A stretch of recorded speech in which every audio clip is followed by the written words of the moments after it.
નમસ્કાર, જાંબુઘોડા લાઈવમાં આપનું હાર્દિક સ્વાગત છે। હવે જોઈએ આજના મુખ્ય સમાચાર। જાંબુઘોડામાં ટાયર પંચરની દુકાન ઉપર ટાયરમાં હવા ભરતી વખતે ટાયરની રિંગ ફાટતા જડવો ફાટી ગયો હતો।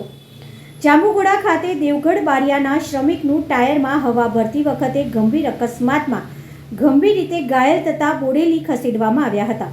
પ્રાપ્ત વિગત મુજબ દેવગઢ બારિયા તાલુકાના દેવી રામપુરા ગામના વતની સુરેશભાઈ શંકરભાઈ ઉંમર વર્ષ અંદાજે 35 જેઓ જાંબુઘોડાના ભાણપુરા ખાતે આવેલી પ્રાથમિક શાળામાં ચાલતા કડિયાકામમાં મજૂરી અર્થે આવેલા હોય આજરોજ 12 વાગ્યાની આસપાસ કડિયાકામમાં વપરાતી લોરીના ટાયરને હવા ભરવા માટે જાંબુઘોડા પોલીસ સ્ટેશન નજીક આવેલી ટાયર પંચરની દુકાને આવી જાતે જ હવા ભરતી વખતે અચાનક ટાયર ફાટતા ગંભીર અકસ્માતનો ભોગ બન્યા હતા।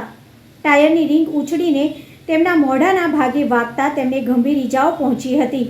આ અકસ્માતમાં તેમને ગંભીર ઈજાઓ થતાં આજુબાજુથી લોકો એકત્ર થઈ ગયા હતા। જ્યારે આ બાબતે 108ને જાણ કરતાં 108 વહેલી ન આવતા રસ્તા ઉપરનું ટ્રાફિક જોઈ દોડી આવેલી પોલીસે હવા પૂરવા ગયેલા સુરેશભાઈને જોતા પોલીસે ત્યાંથી નીકળતા ટેમ્પોને રોકી તેમાં ઘાયલ સુરેશભાઈને લોહી લુહાણ હાલતમાં તાત્કાલિક જાંબુઘોડા આરોગ્ય કેન્દ્ર ખાતે લાવવામાં આવ્યા હતા।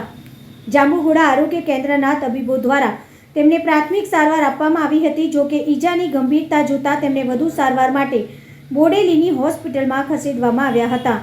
જાંબુઘોડા લાઈવ રમઝાન દિવાન।